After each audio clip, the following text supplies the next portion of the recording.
Today we're going to go to the bench and compare the Walther PPQ 22 to the Walther PPQ 9mm.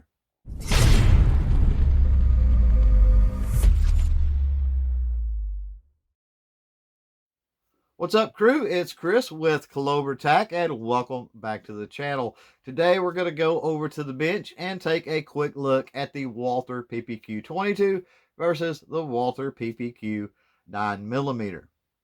Before we get to that, a question of the day though: do you have any experience with a Walther PPQ in any type of caliber? Well, if you have, then by all means hit us up in the comments below. Let us know so we can talk about it. All right, here we are on the bench, going to be taking a look at the Walther PPQ 22 versus the Walther PPQ 9mm. Now, first thing we want to do is make sure everything is clear and safe as far as the magazines.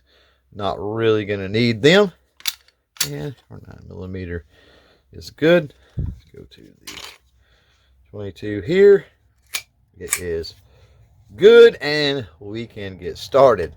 And yes, with the weight magazine out, the 9mm not quite gonna sit right, but we'll deal with it. Now, at first look with these, you can kind of see they are very similar, and once I get them field stripped, you'll be able to tell a little more about that. But you know, length, width, height, all of that kind of stuff, aesthetically, manual of arms, all of that good stuff, pretty identical, at least on the outside, right? And what I'm going to do is I'm going to field strip these so we can take a closer look at the actual frames and slides and internals and all that stuff, because while they do look very similar, and I think that's the point, is for Walther to offer a 22 long rifle with all of the same aesthetics and everything, potentially for training purposes or youth shooting sports or whatever, as the centerfire version. Yeah, they are very different on the inside. So let me get these things field stripped, and we'll be right back and take a look at some of the actual differences between the Walther PPQ 22 and the Walther PPQ 9mm.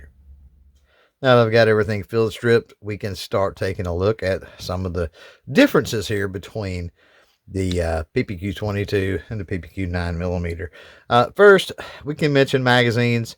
With the PPQ 9mm, you're going to have a variety of different magazine options with this, of course. This is an aftermarket magazine extension. This happens to be a 15-round magazine. They do offer it in a 10-round version as well.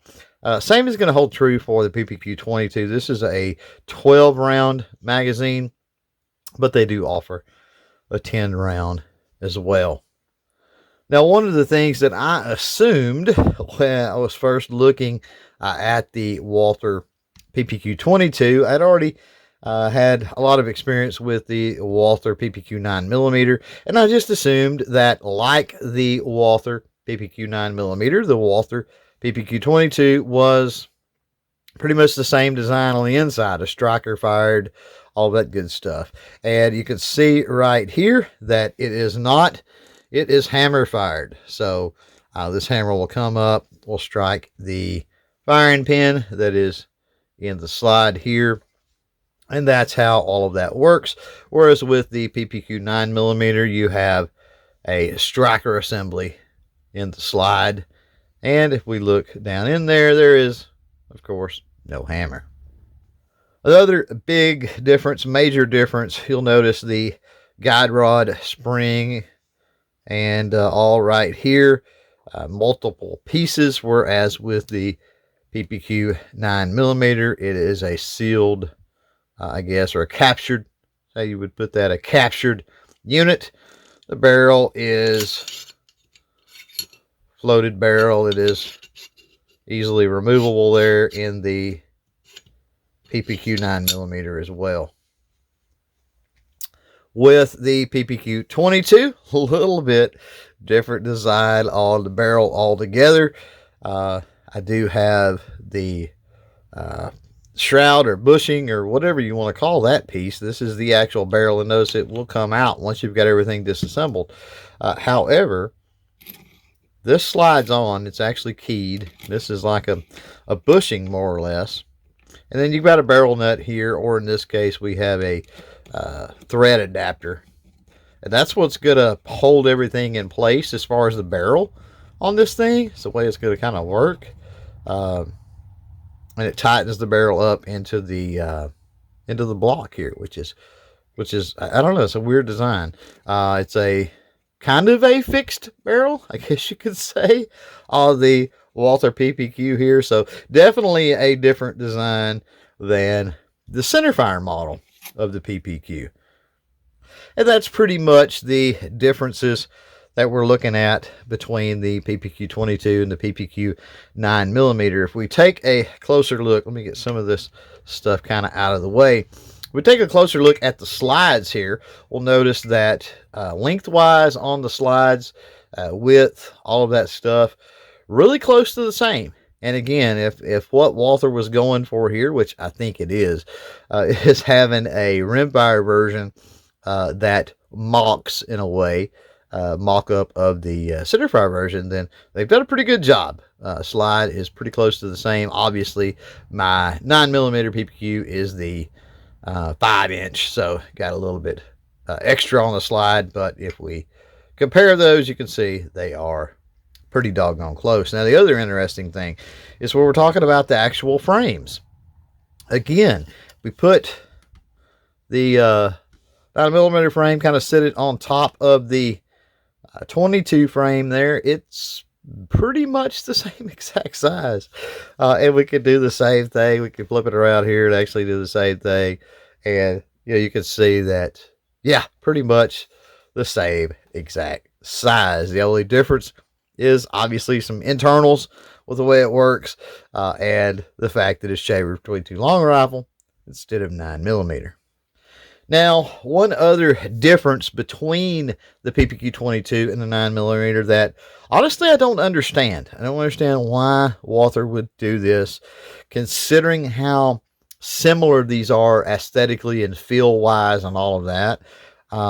If they were looking to simulate the centerfire PPQ experience in a rimfire version, I don't know why they would do what I'm about to talk about. But the centerfire version of the PPQ has the single white dot front sight with a double white dot rear sight, which I really like the sights on the PPQ.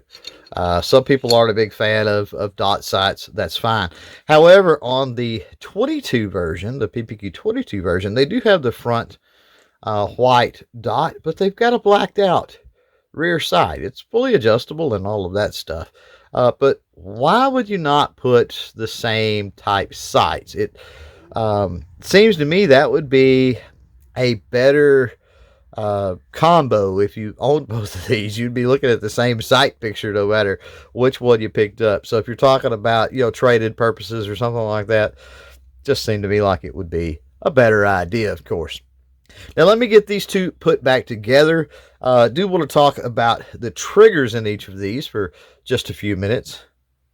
So give me a second and we'll get that done. While I'm doing that, if you think that you found this video helpful, entertaining, informational, whatever, then please give us some thumbs up.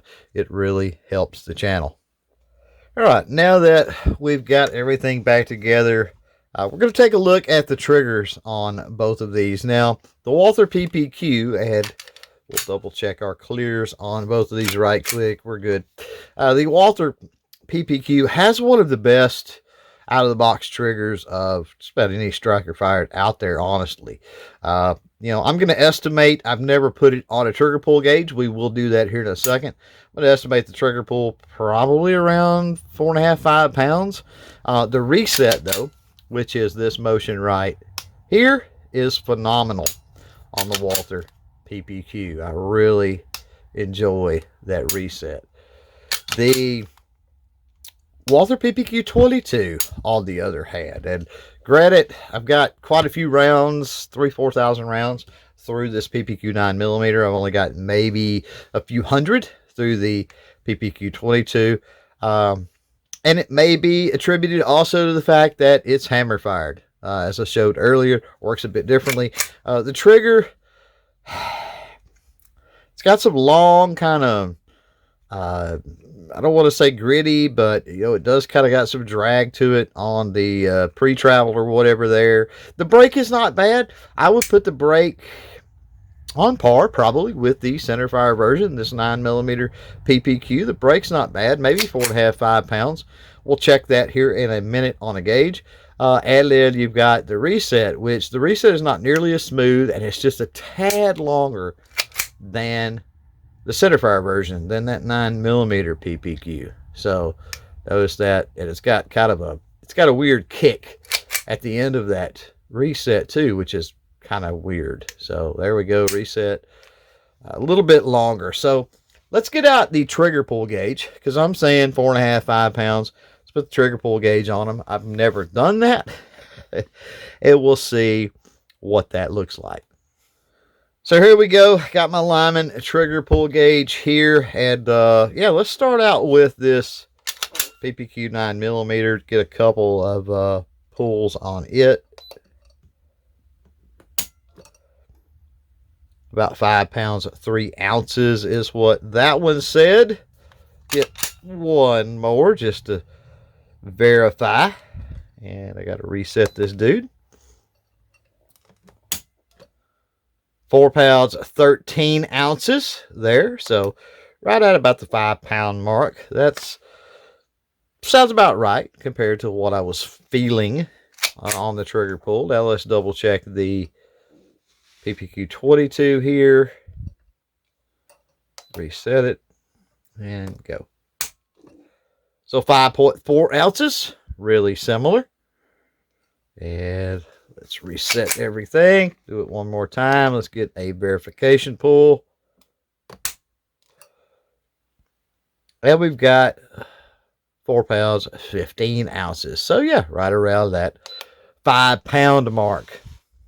So there you go, crew. A little desktop comparison of the Walther PPQ 22 versus the Walther PPQ 9mm. We went over quite a bit there and may not have covered everything that you was hoping we covered. If that is the case, then remember that you can always drop any questions you have, comments, whatever, down below, and we'll try to answer those. Thanks for hanging out. Thanks for watching. Until next time, don't forget to chain fire freedom.